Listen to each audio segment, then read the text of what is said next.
7 erros no pré-operatório que podem comprometer a sua cirurgia. Meu nome é Dr. Fernando Amato, eu sou cirurgião plástico há mais de 10 anos e hoje eu vou falar sobre os erros que eu vejo os pacientes e médicos cometerem no pré-operatório que podem comprometer tanto o resultado como às vezes até o risco do paciente. Então, antes de tudo, não deixe de se inscrever, curtir e comentar esse vídeo se você estiver gostando. Primeiro, assim, que eu vejo, muitas vezes o paciente acaba não contando toda a história. Então, às vezes falta informação de doenças pré-existentes. Você pergunta para o paciente, às vezes o paciente nem responde. Muitas vezes a gente fala com o paciente, pergunta a doença, ele nega, a gente vai descobrir que ele tem a doença quando ele começa a falar os medicamentos que toma.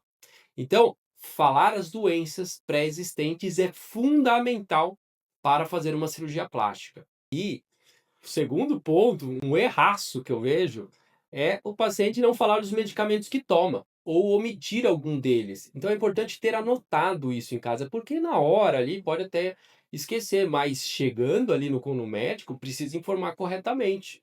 Eu vejo muitos pacientes hoje em dia tomando remédios que você não perguntar se toma aquele remédio, ele não fala. Então a gente precisa meio que ser um adivinha, ver que o paciente pode talvez estar tomando algum remédio e não fala. Às vezes medicamentos psiquiátricos que interagem muito com a anestesia, ou às vezes medicações para emagrecer e que podem, inclusive, adiar a sua cirurgia, então comprometendo toda uma dinâmica de equipe de hospital. Outro ponto são pacientes que negligenciam medicamentos, né, achando que só toma uma vitamina.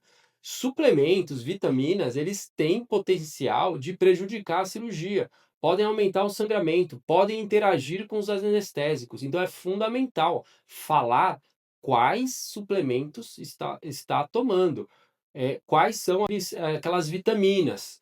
Precisa ter isso anotado. Às vezes vem com uma lista ali de não sabe, é difícil saber mesmo o que, que tem naquela composição. Então precisa ter anotado e precisa apresentar para o seu médico, porque isso é fundamental para saber o momento certo de suspender e quando retornar com essa medicação ou esse suplemento. Também, às vezes eu vejo que os pacientes esquecem de falar experiências que tiveram em outras cirurgias, como reações e alergias prévias.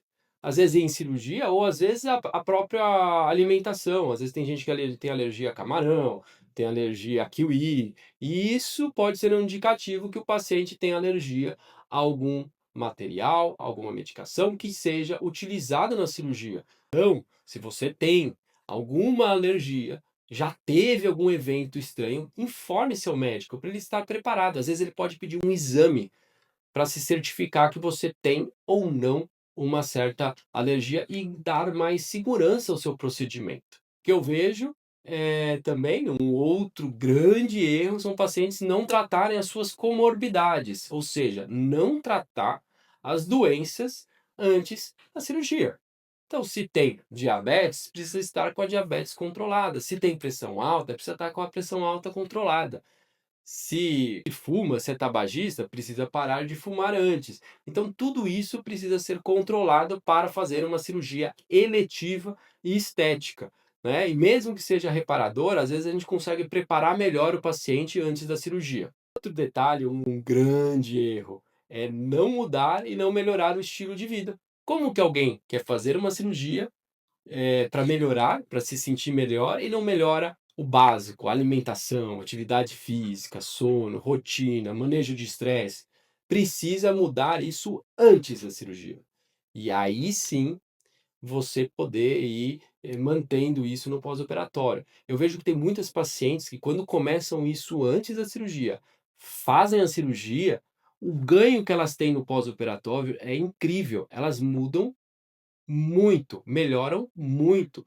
A autoestima dessas pacientes fazem muita diferença o que elas ganham. Você vê que a paciente fica irradiante e você se sente parte, você como cirurgião plástico, que você mudou e melhorou a qualidade de vida dessas pacientes. Eu tenho algumas pacientes de reconstrução de mama, né, que elas emagreceram um pouco para a cirurgia, a gente fez a cirurgia, reconstruiu a mama, algumas são de câncer de mama, tenho 2 que são queimadas, que eu fiz a reconstrução, e elas emagreceram às vezes mais que 60 quilos, porque eu falei que era necessário para ter um melhor resultado, e elas quiseram o melhor resultado e buscaram.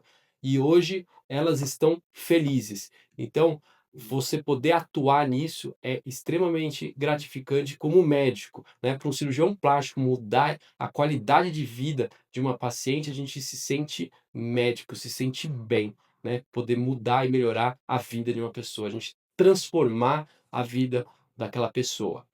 E eu acho que o último, o sétimo, né, erro pré-operatório que eu vejo é a falta de comunicação, né? Às vezes, o paciente não se comunica muito bem e o médico também não se esforça para se comunicar. Existe uma falha de comunicação, de entendimento, e o que o paciente espera não é o que ele entrega, porque eles não conversaram direito. Então, antes da cirurgia, precisa ter uma conversa muito clara, precisa estar bem alinhado os desejos, e isso fica melhor ainda quando tem termos cirúrgicos, contrato, porque fica claro, está escrito, né? Então é muito importante ter essa relação médico-paciente antes da cirurgia, para poder você ter certeza que vai ter depois da cirurgia e vai conseguir atingir o melhor resultado.